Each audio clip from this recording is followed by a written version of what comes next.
On n'est pas dans un chaos total, ça c'est sûr, parce qu'en fait, on est face à une vague qui est absolument hors de proportion par rapport aux autres vagues. Je pense qu'Israël se débrouille pas plus mal que les autres pays quand on regarde ce qui se passe aux États-Unis ou en France.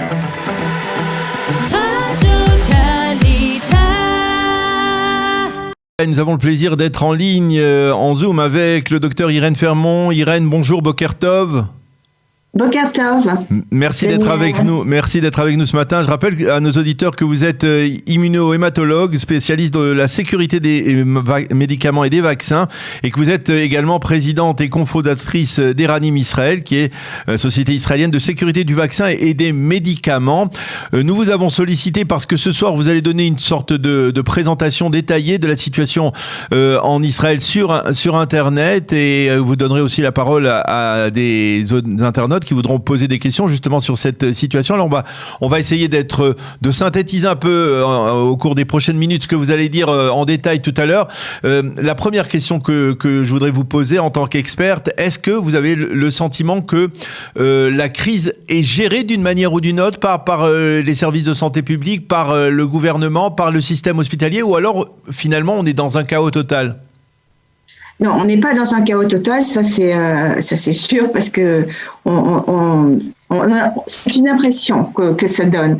Parce qu'en fait, on est face à une vague qui est absolument hors de proportion par rapport aux autres vagues.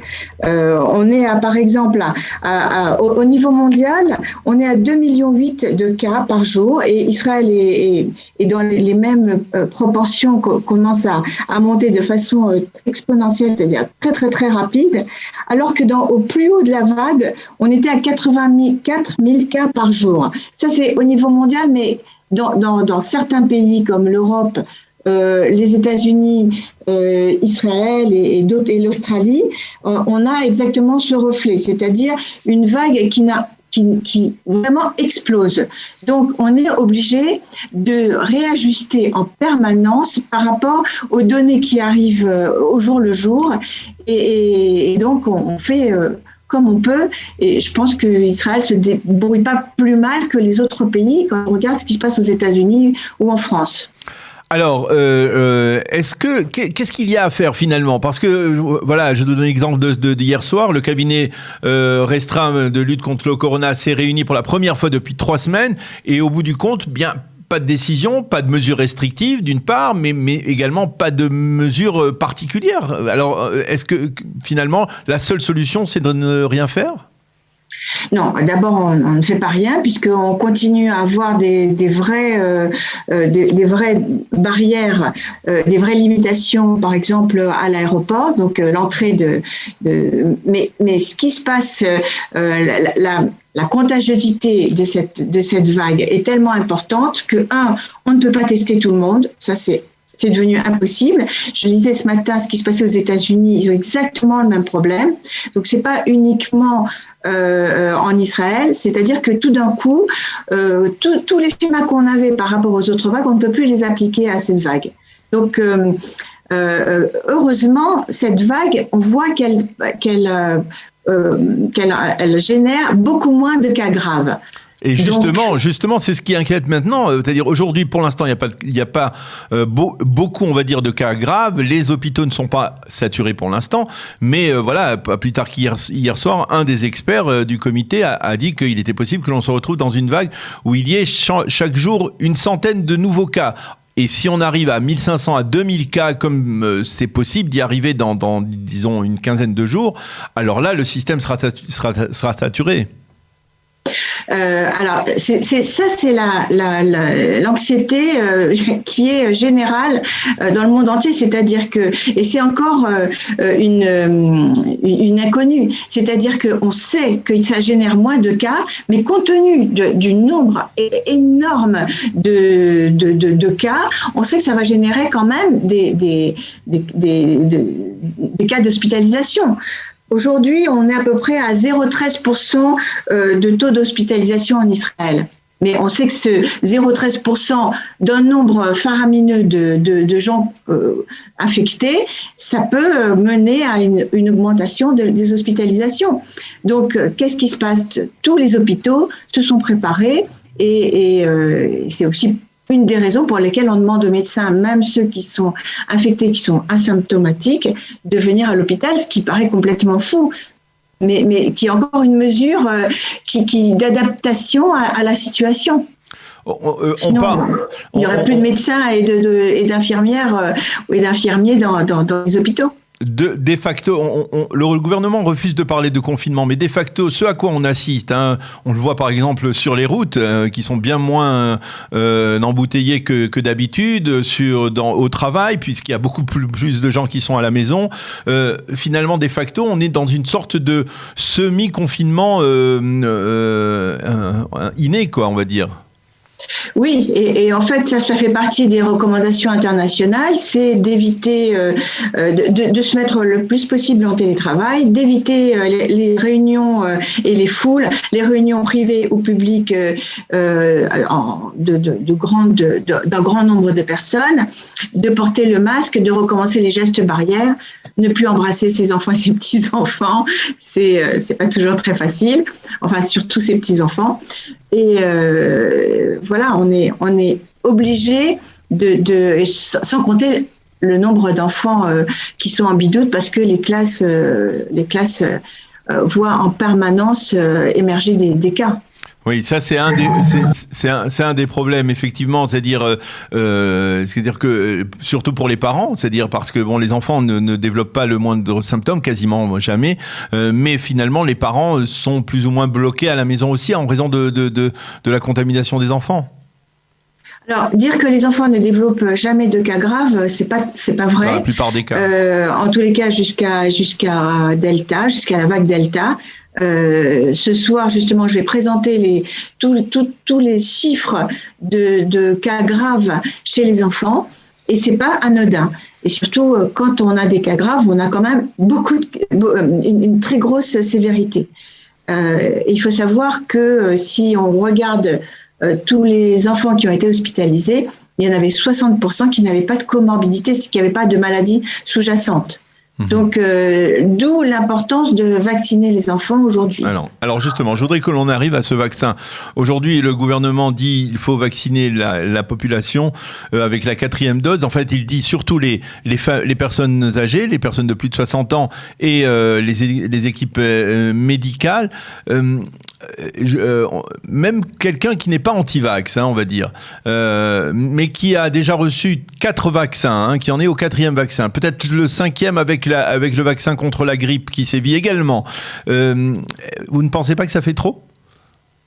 Non, parce que quand on regarde les différentes vagues et l'impact du vaccin sur la mortalité et sur l'hospitalisation, c'est extrêmement parlant. C'est-à-dire qu'on regarde les courbes 2 minutes, celles que je vais montrer ce soir, et c'est évident que le vaccin protège de l'hospitalisation et de la mortalité.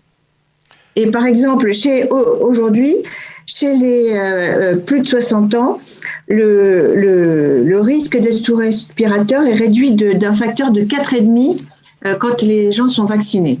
Donc oui, c'est vraiment une recommandation mondiale de vacciner.